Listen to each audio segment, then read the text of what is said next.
Hello दोस्तों, आप सब कैसे हो? आई होप आप बहुत अच्छे होंगे।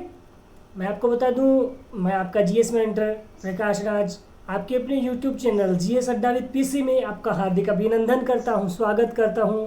डियर फ्रेंड्स, आपने मेरे पिछले वीडियो को बहुत प्यार दिया और आपको शायद बहुत अच्छा लगा होगा कि मैंने उसमें कुछ एक नया चेंज किया है। आज वाली वीडियो में मैंने और भी आपको बहुत अच्छे तरीके से अच्छा कंटेंट प्रोवाइड करने की कोशिश की है। तो आई होप फ्रेंड आपको अच्छा लगे तो आप वीडियो को ज़्यादा से ज़्यादा शेयर एंड लाइक कीजिए। साथ में अपने चैनल जीएस अड्डा विद पीसी को सब्सक्राइब कर लीजिए, जिससे कि आपको जितने भी आगामी वीडियोस आएंगे, जितने भी आगामी कंटेंट प्रोवाइड होगा, उसके नोटिफिकेशन आपको मिल सकें और आप ज़्यादा से ज़्यादा अपने जीएस नॉलेज को गेन कर सकें।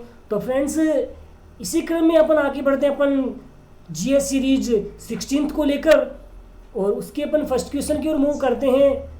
तो अपन फर्स्ट क्वेश्चन की ओर बढ़ते हैं। अपना सबसे पहला क्वेश्चन है, वह पौधे जिन्हें सामान्य तौर पर पेट्रोकॉप्स के रूप में जानते हैं।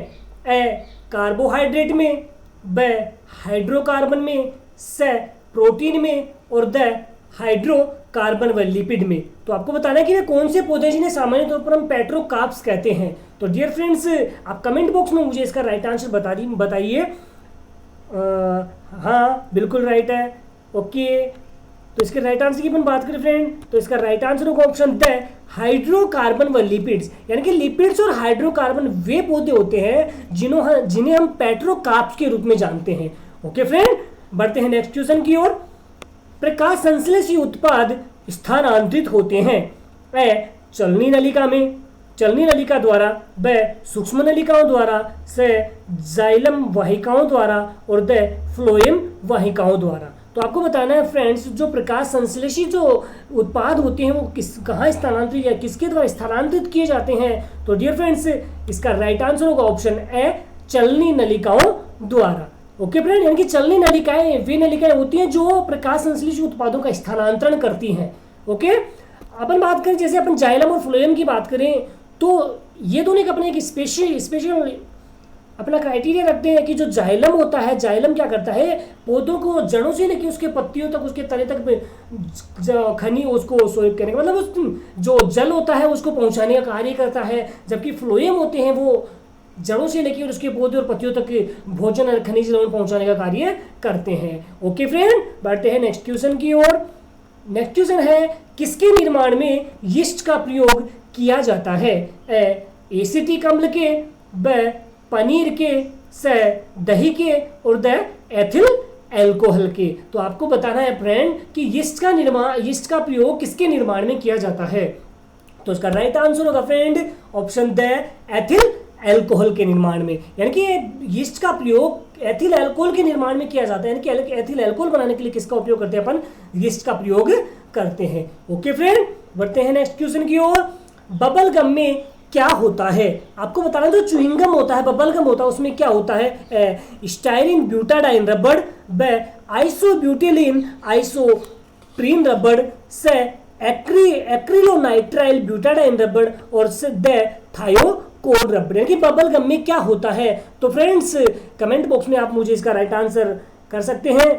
तो इसका राइट आंसर होगा फ्रेंड ऑप्शन ए, इसका राइट आंसर होगा स्टाइरिन ब्यूटाडाइन रबड़। यानी कि स्टाइरिन ब्यूटाडाइन रबड़ किसमें पाया जाता है, बबल गम। इसलिए कहा जाता है डियर फ्रेंड्स कि हमें कभी भी बबल गम या च्युइंग गम नहीं चबानी चाहिए, वो हमारे स्वास्थ्य के लिए हानिकारक होती है फ्रेंड, क्योंकि उसमें स्टाइरिन ब्यूटाडाइन रबड़ होता है जो हमारे हाथों को खराब करने का कार्य करता है। ओके फ्रेंड, बढ़ते हैं नेक्स्ट क्वेश्चन की ओर। शौचालयों में दुर्गंधनाशी के रूप में किसका प्रयोग किया जाता है। ए ऑर्थोक्लोरोफिनोल का, ब पेराक्लोरोफिनोल का, स नाइट्रोबेंजीन का और द पेरा डाइक्लोरोबेंजीन का। तो आपको बताना है कि जो शौचालय अपने घर में जो वॉशरूम होते हैं उनमें उनकी दुर्गंध को दूर करने के लिए किसका प्रयोग करते हैं।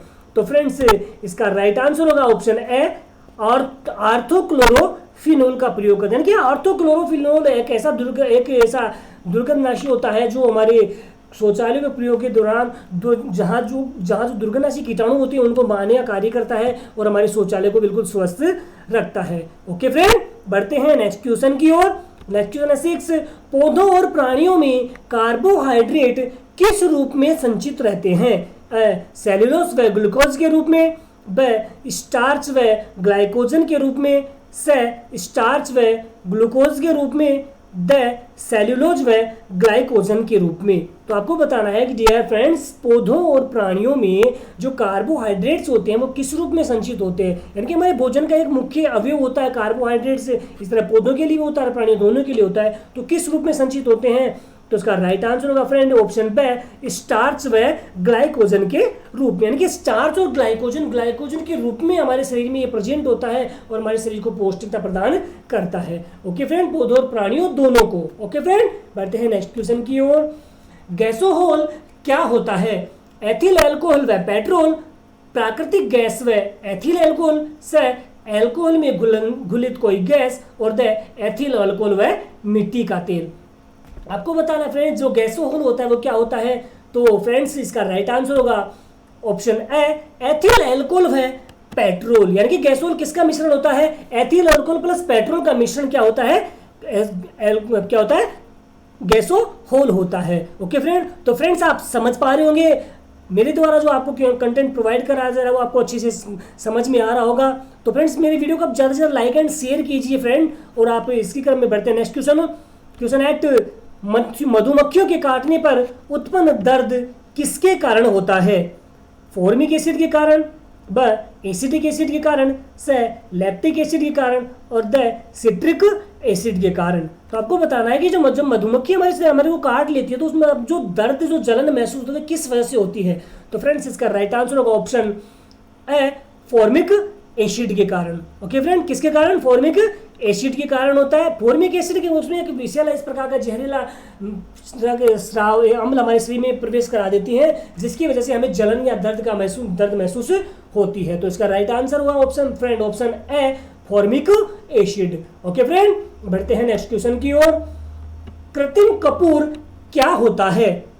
ए टेट्रा क्लोरोमेथेन, ब ट्राइक्लोरोमेथेन, से हेक्साक्लोरोमेथेन, और द हेक्साब्रोमोमेथेन। तो फ्रेंड आपको बताना है जो कृत्रिम कपूर क्या होती है, तो इसका राइट आंसर होगा फ्रेंड ऑप्शन से हेक्साक्लोरोमेथेन, यानी कि जब मेथेन के साथ में क्लोरीन के 6 अणु मिलकर जब हेक्साक्लोरोमेथेन का निर्माण करते हैं तो उस क्रिया को क्या कहते हैं? कृत्रिम कपूर कहा जाता है। ओके फ्रेंड, तो आप समझ पाए होंगे।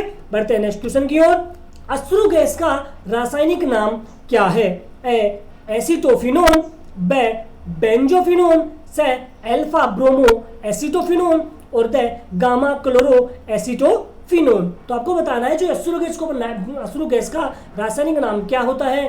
तो इसका रासायनिक नाम होता है friend option the gamma chloro acetophenone, यानी गामा क्लोरो एसिटोफिनोन अश्रु गैस का रासायनिक नाम होता है। ओके फ्रेंड, बढ़ते हैं नेक्स्ट क्वेश्चन की ओर।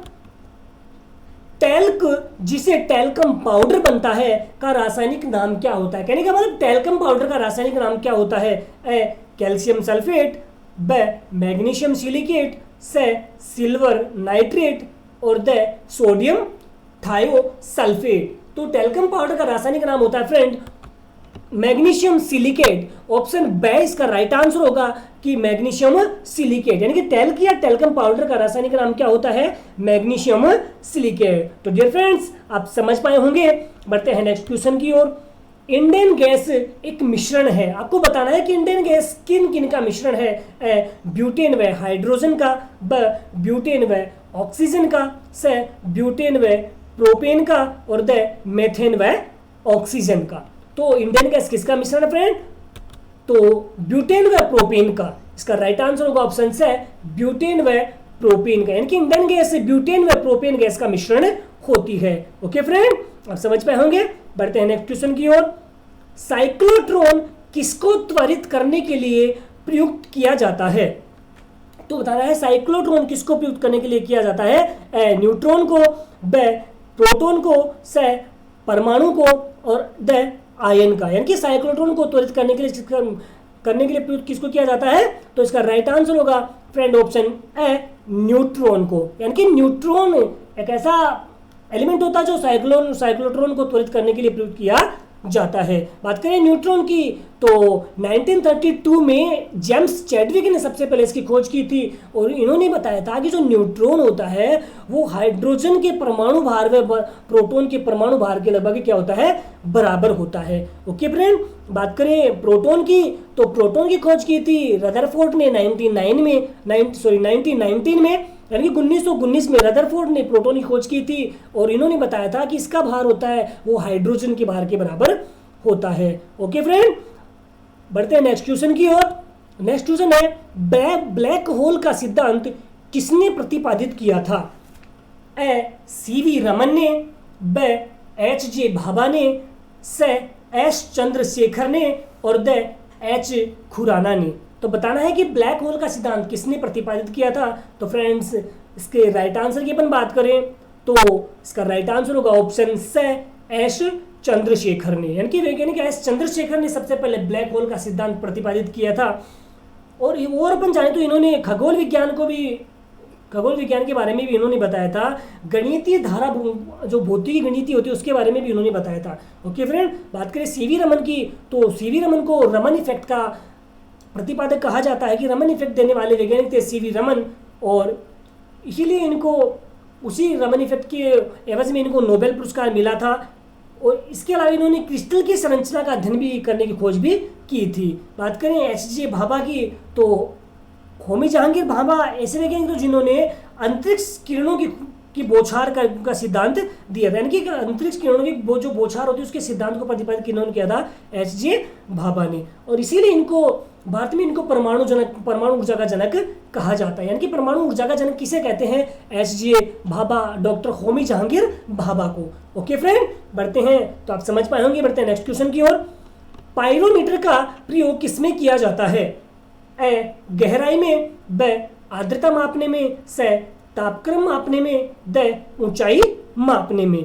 तो बताना है पायरोमीटर का उपयोग किसमें करते हैं। तो फ्रेंड्स इसका राइट आंसर होगा ऑप्शन से तापक्रम मापने में, यानी कि टेम्परेचर मापने में, जिसको हम थर्मामीटर भी होते हैं, थर्मामीटर का उपयोग भी करते हैं।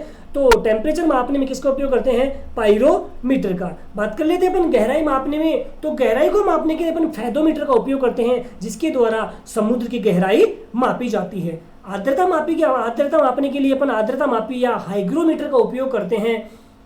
बात करें ऊंचाई मापने के लिए तो ऊंचाई मापने के लिए अपन अल्टीमीटर का उपयोग करते हैं, जिसके द्वारा विमानों की ऊंचाई, यानी कि विमान जब आकाश में उड़ रहे होते हैं तो उनकी ऊंचाई को मापने के लिए किसका उपयोग करते हैं? और अल्टीमीटर का प्रयोग करते हैं। ओके फ्रेंड, तो आप समझ पाए होंगे। बढ़ते हैं नेक्स्ट क्वेश्चन की ओर।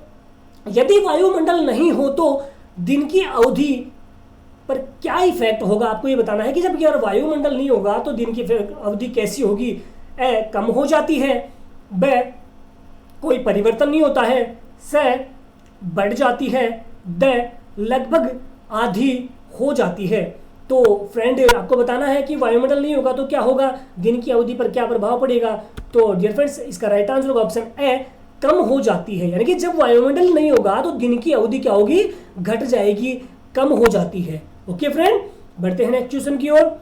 समुद्र में डूबी हुई वस्तुओं का पता लगाने हेतु किस उपकरण का प्रयोग होता है? ए राडार का, ब सोनार का, स क्वासार का और द पल्सार का। तो आपका बताना है कि जो समुद्र में जो डूबी हुई वस्तुएं हैं उनका पता लगाने के किसका प्रयोग करते हैं। तो इसका राइट आंसर होगा ऑप्शन ब सोनार का, यानी कि सोनार के द्वारा समुद्र में डूबी हुई वस्तुओं का पता लगाया जाता है। बात करें राडार की तो राडार की अगर फुल फॉर्म की बात करें तो राडार की फुल फॉर्म होती है रेडियो डिटेक्शन एंड रेंजिंग, इसकी फुल फॉर्म होती है रेडियो डिटेक्शन एंड रेंजिंग, इसकी फुल फॉर्म होती है। और इसका प्रयोग किसी भी कहने का मतलब किसी दूरी पर स्थित अथवा गतिमान वस्तु की उपस्थिति का पता लगाने के लिए, उसके भार का, उसकी दिशा का पता लगाने के लिए किसका प्रयोग करते हैं? राडार का प्रयोग करते हैं। कोई भी वस्तु है और एक दूरी पर स्थित है अथवा अगर किसी वो वस्तु गतिमान स्थिति में है तो उसकी दूरी या उसके भार का पता लगाने के लिए किसका प्रयोग करते हैं?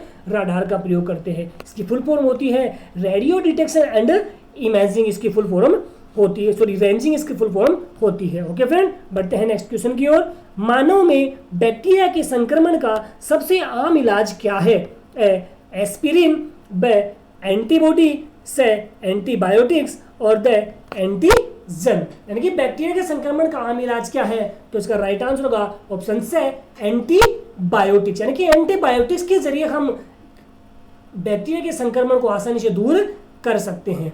ओके फ्रेंड, बढ़ते हैं नेक्स्ट क्वेश्चन की ओर। पोलियो वैक्सीन की खोज किसके द्वारा की गई थी? आपको बताना है फ्रेंड, जो पोलियो वैक्सीन होती है उसकी खोज किसके द्वारा की गई थी? एडवर्ड जेनर, ब अलेक्जेंडर फ्लेमिंग, से अल्बर्ट सोबिन और द जोनास शाल्क। तो फ्रेंड, जो पोलियो वैक्सीन की खोज थी वो की थी जोनास साल्क ने की थी। ऑप्शन द इसका राइट आंसर होगा। और बात करें अपन पोलियो वैक्सीन को सबसे पहले किन्होंने विकसित किया था, तो वो थे अल्बर्ट सोबिन। और अल्बर्ट सोबिन ने सबसे पहले पोलियो वैक्सीन को विकसित किया था और इसकी खोज करने वाले थे जोनास साल्क, इन्होंने 1952 में इसकी खोज कर ली थी, लेकिन इसको विकसित करने वाले थे अल्बर्ट सोबिन। ओके फ्रेंड, तो आप दोनों क्वेश्चन अच्छे समझ पाए होंगे। बढ़ते हैं नेक्स्ट क्वेश्चन की ओर। नेक्स्ट क्वेश्चन है, निम्न में से कौन सा एक रोग जीवाणु संबंधी है? ए पोलियो, ब दाद, से उपदंश और द मायोकार्डियल अतिक्रमण। तो बताना है कि इनमें से जीवाणु संबंधी रोग कौन सा है? तो इसका राइट आंसर होगा फ्रेंड ऑप्शन से उपदंश, यानी कि उपदंश जिसको अपन सिफिलिस रोग भी कहते हैं। इसको अन्य किस नाम से जानते हैं? सिफिलिस रोग के नाम से इसको जानते हैं। और ये एक जीवाणु था जिसका नाम है ट्रोपोनेमा पैलिडम। ट्रोपोनेमा पैलिडम नामक जीवाणु की वजह से ये होता है, यानी कि किस जीवाणु से उत्पन्न होता है? ट्रेपोनेमा पैलिडम जीवाणु से ये उत्पन्न होता है। ट्रेपोनेमा पैलिडम, फिर से रिपीट कर रहा हूं, ट्रेपोनेमा पैलिडम नामक जीवाणु से ये उत्पन्न होता है और ये एक प्रकार का क्या है? जीवाणु जनित रोग है। ओके फ्रेंड, तो डियर फ्रेंड्स, थैंक्स, और आज के लिए इतना ही। तो आई होप फ्रेंड आप समझ पाए होंगे और आज का कंटेंट आपको बहुत अच्छा लगा होगा। तो डियर फ्रेंड्स, आपसे इतना सा कहना चाहूँगा कि कैसा लगा आपको ये वीडियो? क्या लगता है आपको कि आप ये वीडियो आपके किसी फ्रेंड्स या आपकी फैमिली मेम्बर्स की हेल्प कर सकता है? तो अपने व्हाट्सएप या फेसबुक ग्रुप में इसको शेयर कीजिए। अब इससे इतना सा होगा कि आपके फ्रेंड की हेल्प हो पाएगी, कहीं ना कहीं जाके वो आपको थैंक्स कहेगा और इससे मेरा भी एक छोटा सा मैसेज उन तक पहुंच पाएगा।